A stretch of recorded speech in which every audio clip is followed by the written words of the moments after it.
के समय सने बस रामा सोच परी हरितास्य रामा यसुदे हर्षि रामा कही पुल के प्रभु गस्य रामा दीन दयाल विरतु संभारे हरौ नाथ मम संकट भारी। अर्थात हे पिताजी, इस मंगल के समय स्नेहवश होकर सोच करना छोड़ दीजिए और हृदय में प्रसन्न होकर मुझे आज्ञा दीजिए।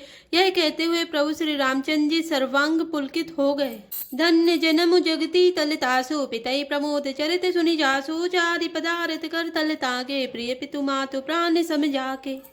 अर्थात उन्होंने फिर कहा, इस पृथ्वी तल पर उसका जन्म धन है जिसके चरित्र सुनकर पिता को परम आनंद हो, जिसको माता पिता प्राणों के समान प्रिय है। चारों पदार्थ अर्थ धर्म काम मोक्ष उसके करतल गत मुट्ठी में रहते हैं।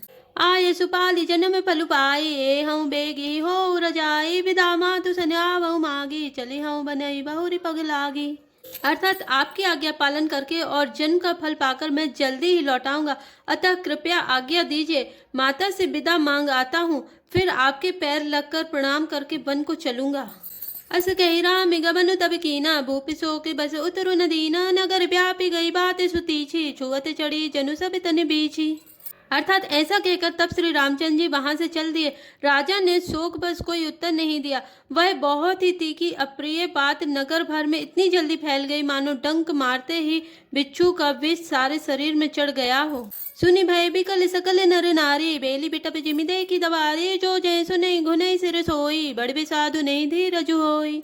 अर्थात इस बात को सुनकर सब स्त्री पुरुष ऐसे व्याकुल हो गए जैसे दावानल वन में आग लगी। देखकर बेल और वृक्ष मुरझा जाते हैं। जो जहाँ सुनता है वह वहीं सिर घुनने पीटने लगता है। बड़ा विषाद है, किसी को धीरज नहीं बंधता। मुख सुकाहि लोचन श्रवै रामा शोकुन हृदय समय सिया रामा मनहु करुण रस कट कई रामा उतरी अबध बजाई सिया रामा दीन दयाल विरतु संभारे हरौ नाथ मम संकट भारे। अर्थात सबके मुख सूखे जाते हैं, आंखों से आंसू बहते हैं, शोक हृदय में नहीं समाता, मानो करुणा रस की सेना अवध पर डंका बजाकर उतर आई हो। मिले हिमाज विधि बात बिगारी जय तय दे के कई गारी ए पापनी बूझी का परेऊ छाए भवन पर पावकी धरेऊ। अर्थात सब मेल मिल गए थे, सब संयोग ठीक हो गए थे। इतने में ही विधाता ने बात बिगाड़ दी। जहां तहां लोग कैकई को गाली दे रहे हैं। इस पापिनी को क्या सूझ पड़ा जो इसने छाए घर पर आग रख दी। निज करे नयन काढ़ी छय दीका डारी सुधा भी सुचाहत तीखा कुटिल कठोर को बुद्धि अभागी भई रघुवंश बेनु बने आगी। अर्थात यह अपने हाथ से अपनी आंखों को निकालकर आंखों के बिना ही देखना चाहती है और अमृत फेंक कर विष चखना चाहती है। यह कुटिल कठोर दुर्बुद्धि और अभागनी कैकई रघुवंश रूपी बांस के बन के लिए अग्नि हो गई। पाल अब बैठी पेड़ एही काटा सुख मऊ शोक ठाटू धरी ठाटा सदा राम एही प्राण समाना कारण कवन कुटिल पन उठाना। अर्थात पत्ते पर बैठकर इसने पेड़ को काट डाला, सुख में शोक का ठाट ठट कर रख दिया। श्री रामचंद्र जी इसे सदा प्राणों के समान प्रिय थे, फिर भी जाने किस कारण इसने यह कुटिलता ठानी। सत्य कहीं कभी नारी स्वभाव सब विधि अगहु अगाध दुराओ निज प्रतिबिंब बरो को गही जाए जानी न जाए नारी गति भाई। अर्थात कभी सत्य ही कहते हैं कि स्त्री का स्वभाव सब प्रकार से पकड़ में ना आने योग्य अथाह और भेद भरा होता है। अपनी परछाई भले ही पकड़ जाए पर भाई स्त्रियों की गति चाल नहीं जानी जाती। काह न पाप कुचारी सत्य रामा का न समुद्र समय सिया रामा का न करे अबला प्रबल रामा कई जग कालू न खाए सिया रामा दीन दयाल विरतु संभारे हरौ नाथ मम संकट भारे। अर्थात आग क्या नहीं जला सकती, समुद्र में क्या नहीं समा सकता, अबला कहाने वाली प्रबल स्त्री जाति क्या नहीं कर सकती और जगत में काल किसको नहीं खाता। का सुनाई विधि काह सुनाबा का दिखाए चह काह दिखावा एक कहीं भले भूपि न कीना बरु विचार नहीं कुमति दीना। अर्थात विधाता ने क्या सुनाकर क्या सुना दिया और क्या दिखाकर अब वह क्या दिखाना चाहता है। एक कहते हैं कि राजा ने अच्छा नहीं किया, दुर्बुद्धि कैकई को विचार कर वर नहीं दिया। जो हटि भयउ सकल दुख भाजनु अबला विवश ज्ञान गुनु गाजनु एक धर्म परिमिति पहचाने नृपई दोष नहीं दे ही सयाने। अर्थात जो हट करके कैकई की बात को पूरा करने में अड़े रहकर स्वयं सब दुखों के पात्र हो गए।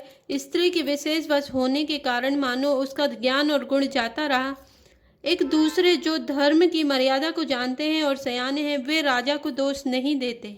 शिव दधीचि हरिचंद कहानी, एक एक सन कई बखानी, एक भरत कर सम्मत कई, एक उदास भाई सुनी रही। अर्थात वे शिवी दधीचि और हरिश्चंद्र की कथा एक दूसरे से बखान कर कहते हैं।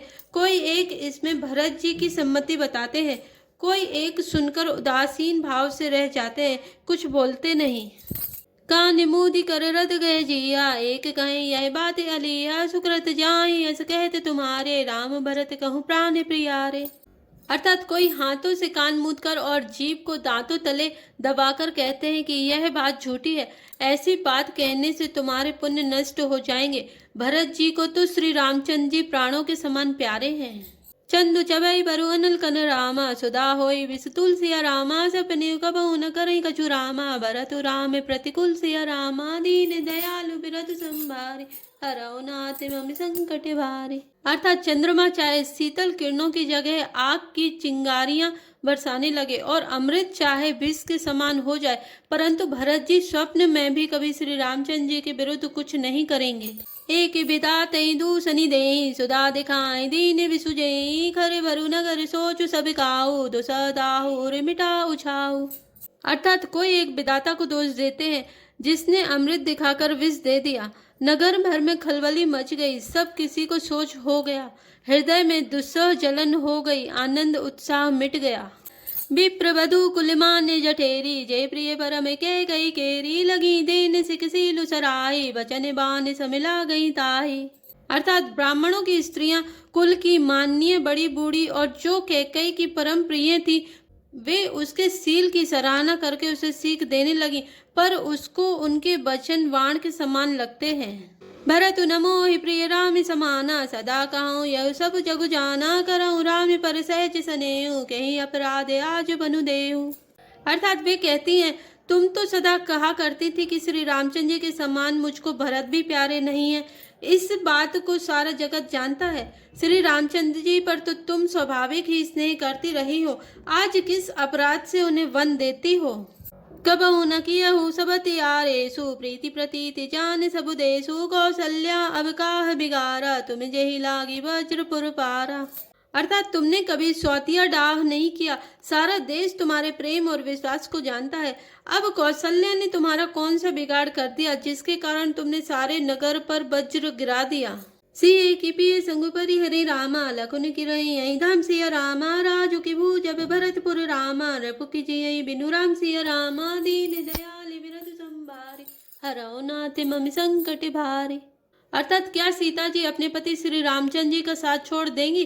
क्या लक्ष्मण जी श्री रामचंद्र जी के बिना घर रह सकेंगे?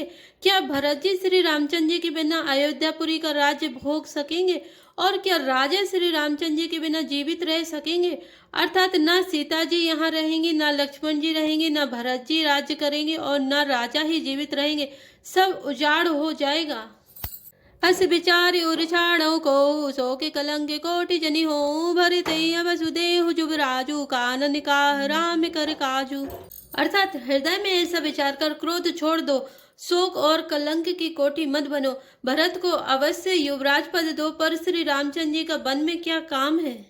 नाहिन राम राज के भूखे, धर्म दूरी निबिसय रस रूखे, गुर ग्रह बसहु राम तज गेहूँ, निपिसन अस बरु दूसर लेहूँ।